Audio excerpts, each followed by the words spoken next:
conducted, out of which 131,911 positive cases have been recorded. 129,683 persons have recovered, meaning that presently the number of active cases, that is the number of people with the virus, stands at 973 persons.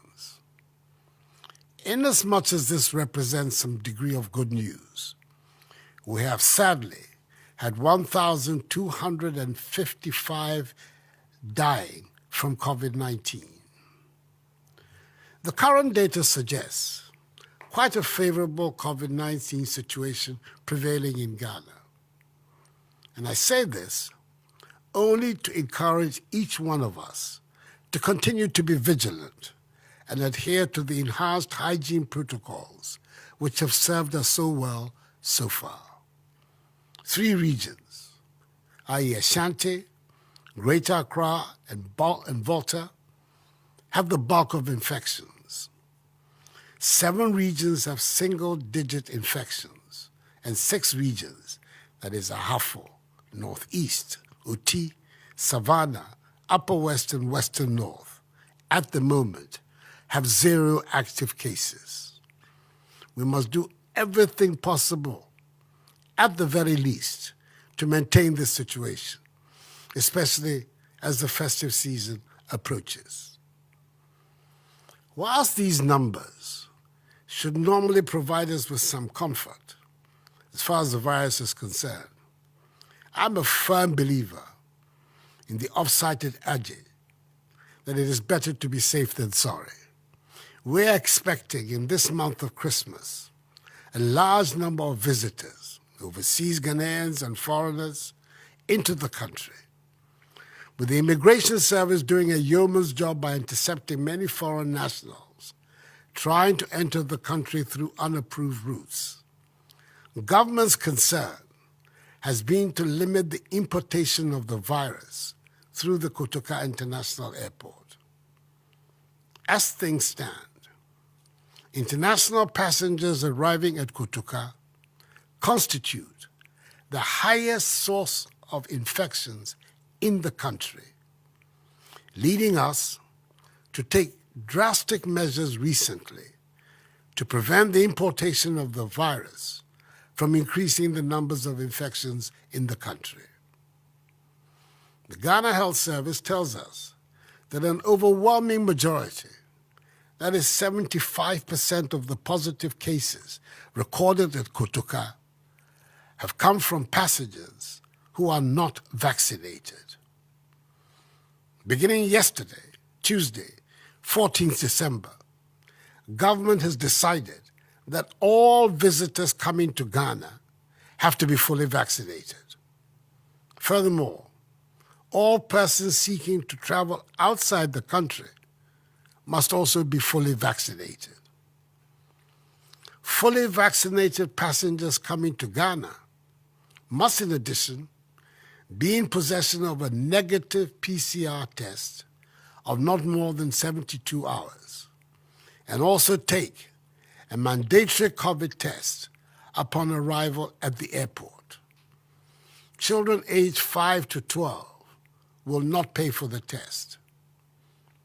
Any passenger testing positive at the airport will be kept in isolation at a designated isolation facility, and non-Ghanaian will receive treatment at his or her own cost. Communications have been duly sent to all airlines flying into Ghana of the imposition of a $3,500 fine for each unvaccinated passenger that is allowed to board a flight into the country. Unvaccinated Ghanaians and residents in Ghana who departed the country before 14th December and who returned by 28th December will be offered vaccination on arrival at the airport. Further details will be provided by the Ghana Health Service. These are stringent measures, I know, but the benefits far outweigh the negatives. As your president, it is my duty to protect lives and livelihoods. The ravages of COVID-19 have been devastating on our economy, and I'm determined to return us to our normal way of life as quickly as possible by helping to defeat the pandemic. Fellow Ghanaians, as I indicated at the outset, the month of December elicits naturally an increase in the number of social gatherings in the country. I know many of you have planned either to host or attend a number of gatherings, such as religious events and activities, funerals, weddings, concerts, musical shows, festivals, anniversary, sporting events, family gatherings, and parties. Nonetheless, we should be guided by what transpired last Christmas, where there was a sharp spike in the number of COVID infection cases and deaths in the immediate months of January and February 2021. We should avoid the repetition of such a scenario after this year's celebration.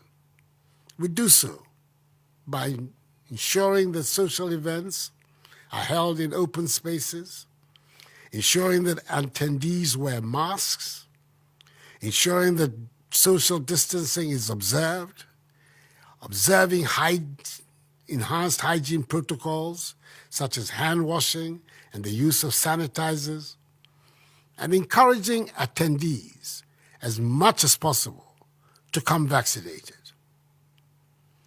In as much as our active cases are now relatively low, the wearing of masks, unfortunately, remains low, and compliance with the safety protocols is still problematic.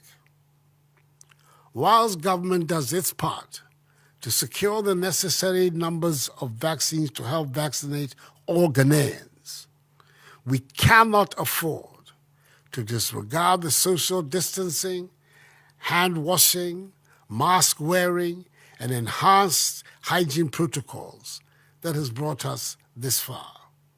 They must continue to be a part and parcel of our daily lives and routines. Getting the jab is the best route out of the pandemic because, according to WHO, it reduces the risk of death, hospitalization, and the spread of the virus. It is for this reason that we have committed ourselves to vaccinating some 20 million Ghanaians, that is the entire adult population, by the end of the year. After the start of an impressive vaccination drive in March this year, we were confronted with vaccine supply constraints and disruptions at the global level. Fortunately, in recent months, the supply situation has improved considerably, and we estimate that by the end of December, we would have secured a total of some 26 million doses. Indeed, as of yesterday, Tuesday, 14th December, the Ghana Health Service has taken delivery of 17,736,710 vaccine doses. We are expecting an additional 8,529,090 doses by the end of the year. We have enough vaccines in the system. So, my fellow Ghanaians, I encourage each and every one of you to take advantage of this and get vaccinated. So far, we've been able to administer only 6,420,973 doses out of the 17.7 million we have at our disposal. Let me state as clearly as I can, the vaccines are safe. They will not harm you. They will protect you and your family. Contrary to the mischief being peddled by some, getting vaccinated will not cause you to vote for the MPP in the 2024 elections if you do not want to. This is an outrageous claim. Vaccination cannot change your political preferences. That is not its purpose. There are significant quantities of vaccines deployed in every corner of the country. We have thus declared the month of December as Vaccination Month, and we are rolling out an aggressive campaign of vaccination so that as many Ghanaians as possible have the opportunity to be vaccinated. It is a race against time, but we're determined to accomplish it. We continue to make steady progress in our quest to manufacture vaccines domestically.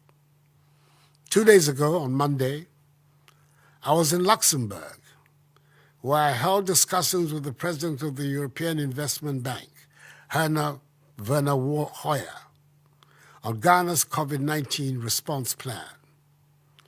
An €82.5 million facility has been approved for Ghana by the bank for use in the effort to strengthen healthcare delivery and the provision of specialist medical equipment and medicines across the country.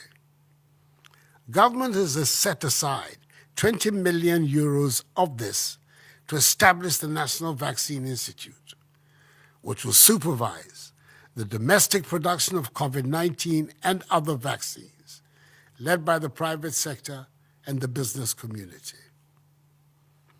To my fellow Ghanaians living along the borders of our nation, I know of the difficulties occasioned you by the closure of our borders. As you know, the decision to close our borders, which are a source of livelihoods to many, was necessary because we wanted to limit the importation of the virus into the country. We're monitoring the level of threat of the disease and ongoing vaccinations in our neighboring countries. And as soon as we are satisfied that it is safe to do so, the borders will be open. Until then, I believe this is not the right time to reopen our land borders, especially as we're determined to prevent a fourth wave. And as such, they will remain closed until further notice. Government has beefed up its response capability and capacity to deal with the virus should we encounter an upsurge in infections. Over time, we have expanded our healthcare infrastructure, including oxygen supply and reach, particularly with respect to treating and testing centers, and the training of health professionals across the country in the care of severe and critically ill persons. However, our best bet in the fight remains adhering to the enhanced hygiene, social distancing, and mask-wearing protocols, and getting vaccinated. Enuanom, yensaka corona drone bebre woyama mu bebia. Mamuntienia ebinom yakeka. Boni bia eni adro no ho. Enti misramo obia enko hospital aben no. Ana bebia ye wo paneɛ no. Na onko wo paneɛ no bi. Eno ene bebo ye ho ban bro nyamre mu. Me yire, me ma, awo ye die. Nke aka won so. Afen so mo koso indi nhihye a farmers eni ye sa hohoro no ho. Me ma mu nyina afisiapa. Anyame me nyumodromo. Woni na ishe corona chofa pi no ya manemi hefia he. Yekabua no ni meko he. Ifon ko bet chofa he. No mi pafai. Me farm aya hospital ni benkele. Alo heni agbo chofa he. Ni aye gbo chofa. No ni babu he bro nyane.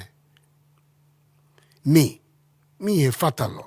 Mbi wogbo wono ehwebohu. Eko nye yano, ninye wo maske, ke wo nine fomo. Mi hanye, afi eya, ni ibanina wo. Let us choose to live and act responsibly throughout the Christmas festivities. And remember that our actions or inactions will either help to end the pandemic at a much faster rate or continue to spread the virus in the country. I, on my part, will do everything possible to protect lives and livelihoods and return our nation to normalcy. It is possible, and the government of Nana Addo Dankwa Akufo-Addo is determined to realize this goal as quickly as possible. May God bless us all and our homeland Ghana and make her great and strong. I thank you for your attention and have a good night.